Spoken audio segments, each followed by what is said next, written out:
Hey there, what's going on? My name is Riley Miller, and I wanted to give you a quick walkthrough through the events demo backend Truffle package. You can use this to fork and create your own backend packages, and it has some boilerplate on how to get up and running with a Supabase Edge function written in Deno, as well as like the general boilerplate for getting up and running for the events package. So let's go ahead and run this Truffle CLI fork command so we can create our new package. So Truffle CLI is going to go and fork that default package. Walk through that. Walk through events -v2. Cool. Let's go and open up code. And we're just going to follow along with the steps in the README that have everything outlined on how to get up and running here. Cool. So the very first thing that we're going to do is we're going to enable the Deno workspace. If you haven't already, we use Deno for a lot of stuff, and we're going to be using that for the example Supabase Edge function today. VS Code has a great plugin that will add syntax highlighting and all sorts of other goodies. So if we move over to the truffle.config, we need to update a couple of fields here since we have forked off the default package and we want to create our own package. So the first thing we're going to do is update the event topic upsert. So we're going to actually just grab our package name. We're just going to append this to everything to save some time. So this is going to create a custom event topic. We need to update the event topic slugs in the collectible that we'll be adding, as well as in the event subscription. And I guess kind of a TLDR of what's going on in the default package. It's basically a self-contained package that creators will be able to install on their Truffle sites that allows viewers to, I guess, purchase a collectible through the channel points shop or unlock it in the battle pass if the creators want to structure things that way. And then the viewer will be able to redeem the collectible and run their own polls that others can I guess, kind of see or whatever through the extension or an overlay, however the creator wants to structure it. So that is the bare bones functionality. It uses event topics, event subscriptions, a lot of the stuff from the new events API. So I'm just going to be focusing on the demo today, though. So we updated the event topic slugs, and we're also going to go and update the collectible slug, since those need to be unique by org. So this all looks good. So we're going to go and save that. And then the next thing that we're going to do is we're going to go into this backend folder. So this is actually where our Supabase function lives. So we have this example function with some code in here. And I guess before we get going, we're going to go and slide into the README. You need to make sure you have the Supabase CLI set up, since we're going to rely on that for linking the local function to the remote Supabase project. So I've already gone ahead and done the first couple of steps. The first thing we're going to need to do, since we're using this fork package, is we're going to create a Supabase function through the Supabase admin. So we're going to go and create a new project. Wait for that to load. We'll dump that in there, create a password. Okay, and then we're going to create the project. While that's spinning up, we can go back to our Supabase project. And the first thing that we need to update from the fork package is we're going to update this project ID to be the new project ID from Supabase. We're going to go and save that in the config.toml file. And let's see here, go back to the README. What else do we got to do? So once this project finishes getting set up, we're going to run the Supabase link command in order to link our local project to the newly created remote Supabase project. So we're going to run Supabase link, and we're going to paste in this ref. So we can actually grab this straight from the URL after a project, and we have to wait until this finishes getting set up in order to run this successfully. The next step will be deploying the Edge function. Let's see if we can run this already or if it's going to fail.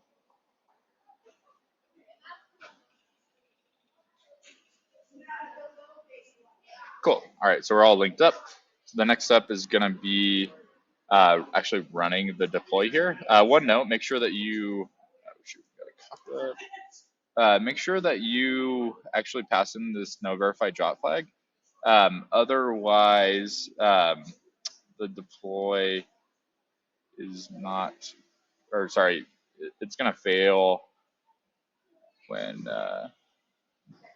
Where did it go? Okay. What's going on? Okay, so we're gonna go and just copy that in. You need the no verified drop flag because Supabase requires that you like pass in a shared secret. If you don't pass this in, and since you're receiving webhooks from Truffle, you're gonna need to disable that so Truffle can send you webhooks. Okay, sorry, I need to be in the backend package. Cool. And we actually got to run that link as well. Make sure that the mistake that I just made there, make sure you run those Supabase CLI commands from the backend package. Okay, cool. So we just deployed our package. The next step is we're going to actually set up a couple of environment variables for the function.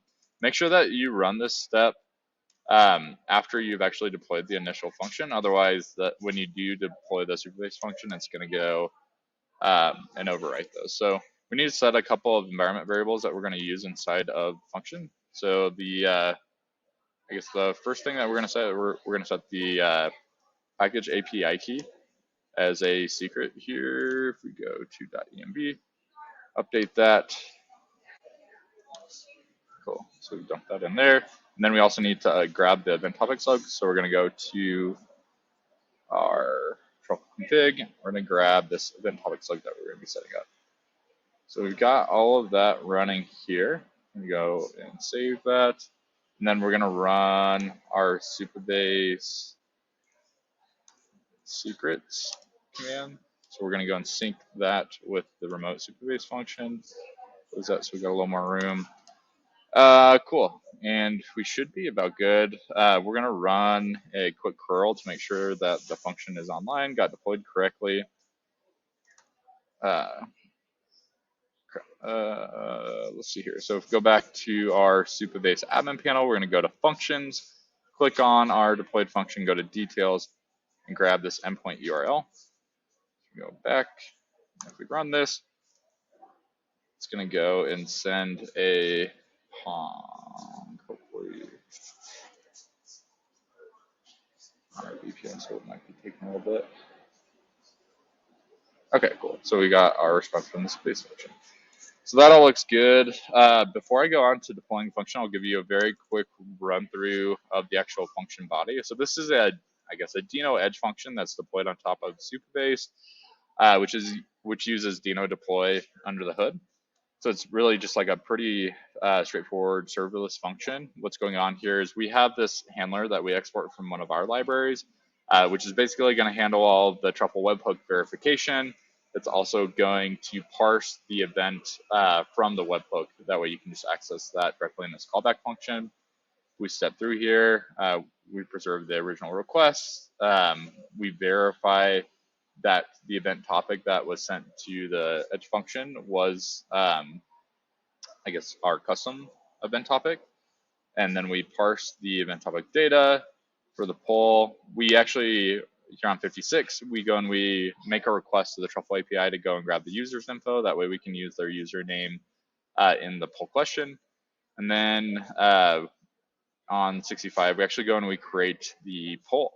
So that is the gist of what's going on here. Cool. So that is pretty much it. The next step, now that we have deployed our Supabase Edge function, it's up and running, we need to go back to Truffle config, and we need to update this endpoint field to be our new endpoint for the Supabase Edge function, since we forked the default package. After this, let's go back to the root README and make sure we're missing steps. Update the endpoint. Cool. So the next thing we're going to do is we're actually going to go and deploy the Truffle package. So we run Truffle CLI deploy. It's going to go and sync our project with the remote. Get the new package version. Everything's going to be good. And then the next step that we're going to run is a Truffle CLI install.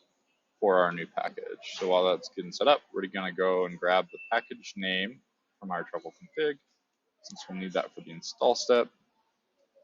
Then we're going to append an @latest tag to specify that we want to install the latest version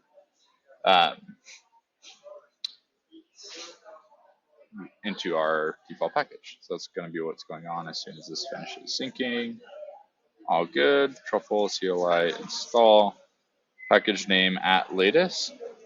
Okay, and so this is going to go and create all the requested permissions from Truffle config.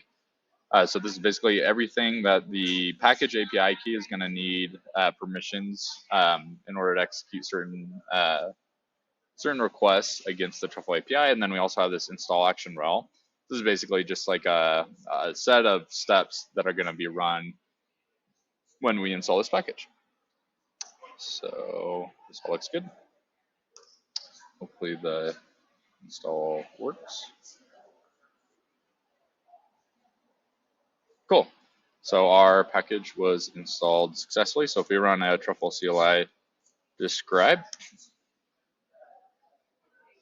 we're going to be able to check out everything that's created related to the package. So we have our package version, we have our event topics, and the event subscription. So we can see that the webhook is online. So everything looks great there. Cool. I'm going to kill the video because the function has been installed properly. Sorry, the package has been installed. The function has been deployed correctly. And we're going to call that a wrap.